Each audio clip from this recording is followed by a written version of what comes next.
السلام علیکم جہلم والو، آج میں آپ کو ایک ایسے ولی اللہ اور بادشاہ کے بارے میں بتانے جا رہا ہوں جس کا مزار ضلع جہلم کی تحصیل سہاوا کے خوبصورت گاؤں میں موجود ہے، اور کہا جاتا ہے یہ مزار محسن پاکستان ڈاکٹر عبد القدیر خان نے بنوایا۔ 80 کی دہائی میں کسی کے خواب میں آ کے اس بادشاہ اور ولی اللہ نے اپنی قبر کی نشاندہی کی۔ جی ہاں ناظرین، میری مراد شہاب الدین گوری رحمت اللہ علیہ سے ہے۔ شہاب الدین گوری ایک نڈر اور دلیر آدمی تھے۔ انہوں نے فقط 4000 سپاہیوں کے ساتھ 150 راجاؤں کی فوج سے لڑنے دلی چلے گئے، اور یہی ہوتا ہے اللہ کے ماننے والوں کا، ان کی ہر پکار اور ہر وار دشمن پر بھاری پڑتا ہے۔ شہاب الدین گوری نے ہندوستان فتح کیا، اور پاکستان کا گوری میزائل بھی شہاب الدین گوری رحمت اللہ علیہ کے نام سے ہے۔ جب ہندوستان نے اپنا میزائل پرتھوی راج لانچ کیا تو اس کے مقابلے میں محسن پاکستان ڈاکٹر عبد القدیر خان نے غوری میزائل متعارف کروایا، کیونکہ پرتھوی راج کو آج سے صدیوں پہلے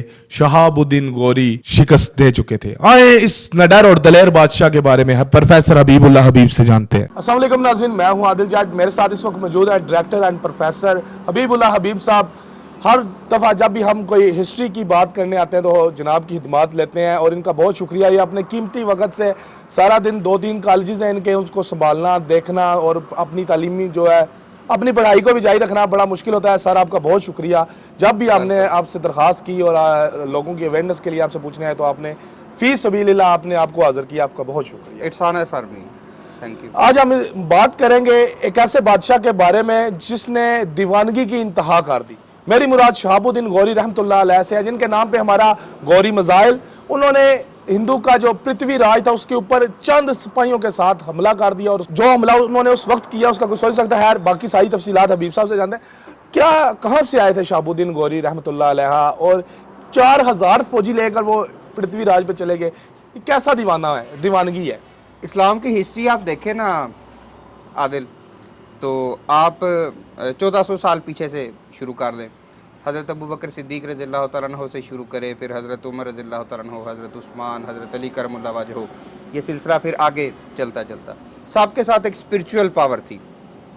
جیسے آپ دیکھ لو اعلیٰ پرسلان کو دیکھ لو، سعد یوسف بن تاشفین آپ کو ملیں گے، سلطان صلاح الدین ایوبی کو دیکھ لو، نور الدین جنگی ان کو ساتھ ملیں گے۔ ریسنٹلی ڈرامہ تھا جو ارطغرل، اس میں دیکھ لیں ارطغرل کے ساتھ کون تھے، ابن العربی ہوں گے۔ مطلب اس طرح آپ ہسٹری کو لے کے جب چلو گے نا، ایون کہ آپ آج جو 1857 تک یہ درمیان کا جتنا ہمارا تقریباً 1100-1200 سال کا عرصہ ہے نا، اس میں اسپرچول پاورز ہر ایک کے ساتھ رہی ہیں۔ اللہ پاک نے جب ایک کے ہاتھ میں تلوار دی ہے نا، تو اس کے ساتھ تسبیح والا کوئی نہ کوئی اللہ نے لگائی رکھا ہے، وہ تسبیح والا اسے طاقت دیتا رہا۔ اچھا، شہاب الدین گوری کو یہاں سے شکست ہو گئی تھی، ہونے کے بعد شہاب الدین گوری واپس گئے۔ تو کہا جاتا ہے کہ شہاب الدین گوری نے یہ قسم کھائی تھی کہ میں نے اس وقت تک یہ خون آلود لباس تبدیل نہیں کرنا جب تک میں پرتھوی سے اس شکست کا بدلہ نہیں لے لیتا، بیوی کے قریب نہیں جانا۔ اس طرح کی بہت ساری ڈیفرنٹ وہ روایات ہیں۔ کہتے ہیں کہ یہاں پہ پرتھوی جو ہے وہ ظاہری بات ہے اس وقت کا، اللہ معاف کرے، اپنے آپ کو خدا سمجھ بیٹھا تھا۔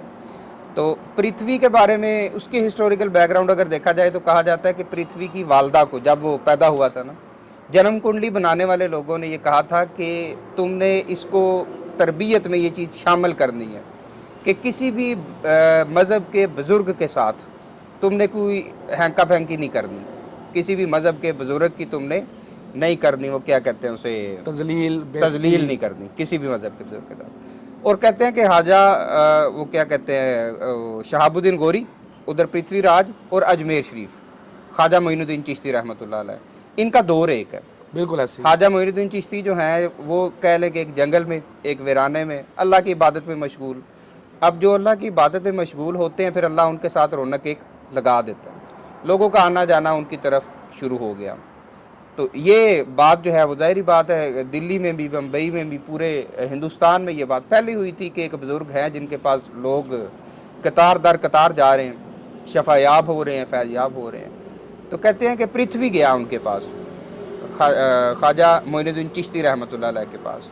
اب اس کے بارے میں ڈیفرنٹ روایات ہیں۔ ایک تو یہ کہا جاتا ہے کہ اس نے خواجہ معین الدین چشتی کے مریدین جا رہے تھے، جب انہیں پکڑا، کوئی ان کے آپس میں کوئی چپکلش ہوئی، کوئی بات ہوئی، ان کی انگلیاں کاٹ دی، وہ انگلیاں کاٹ دی، وہ انگلیاں لے کر، کٹی ہوئی انگلیاں لے کر تو معین الدین چشتی رحمۃ اللہ علیہ کے پاس گئے، تو انہوں نے وہ انگلیاں دفنا کے یہ کہا کہ ہم نے اس کے ساتھ پرتھوی کی سلطنت کو بھی دفنا دیا، انگلیوں کے ساتھ. انگلیوں کے ساتھ.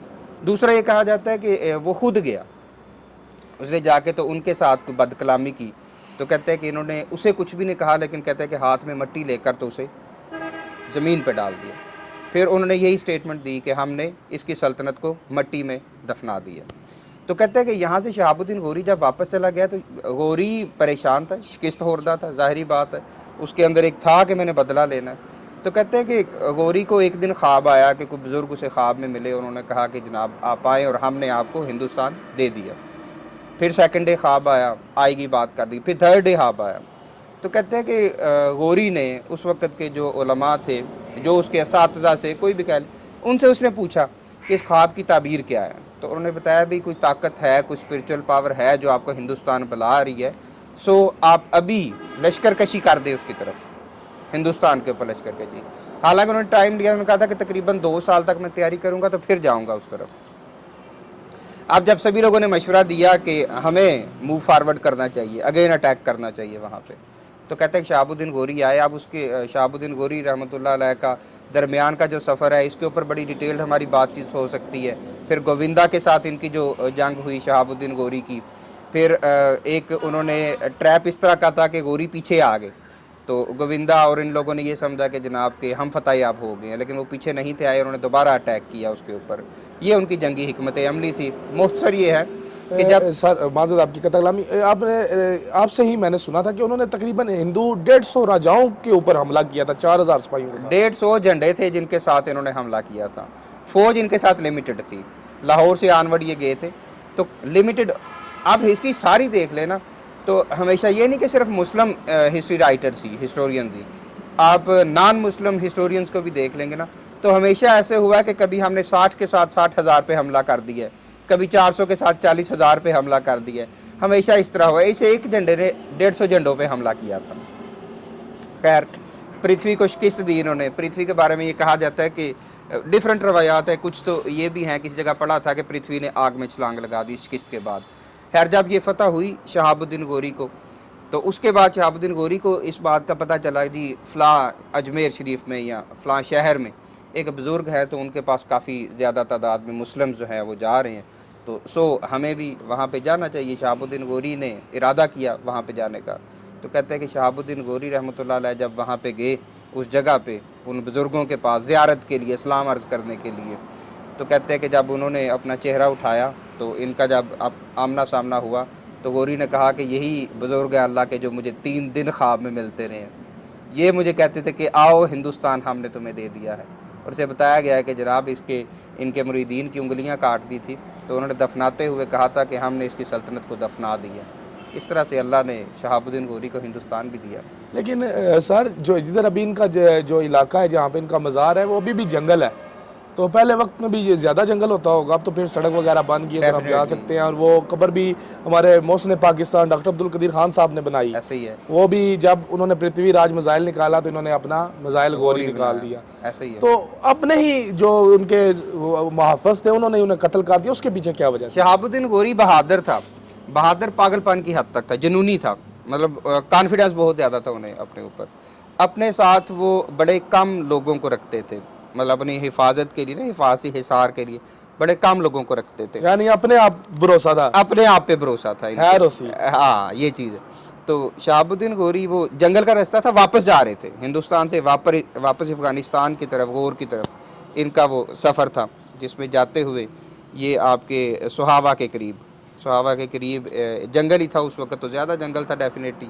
وہاں پہ انہوں نے قیام کیا. اور کہا جاتا ہے کہ ڈیفرنٹ روایات ہے کہ گکھڑ تھے، کھوکھر تھے، مختلف روایات ہے کہ جنہوں نے ان کے اوپر رات کو سوئے ہوئے حملہ کیا اور ان کو شہید کر دیا یہاں پر، اور پھر یہیں پہ ان کو دفنا کے چلے گئے. لیکن یہ بھی اب ان کا جو مزار ہے یہاں پہ ڈاکٹر عبدالقدیر خان یا ان سے پہلے کچھ لوگوں کو خواب آیا کہ یہاں پہ شہاب الدین غوری رحمۃ اللہ علیہ کا مزار ہے.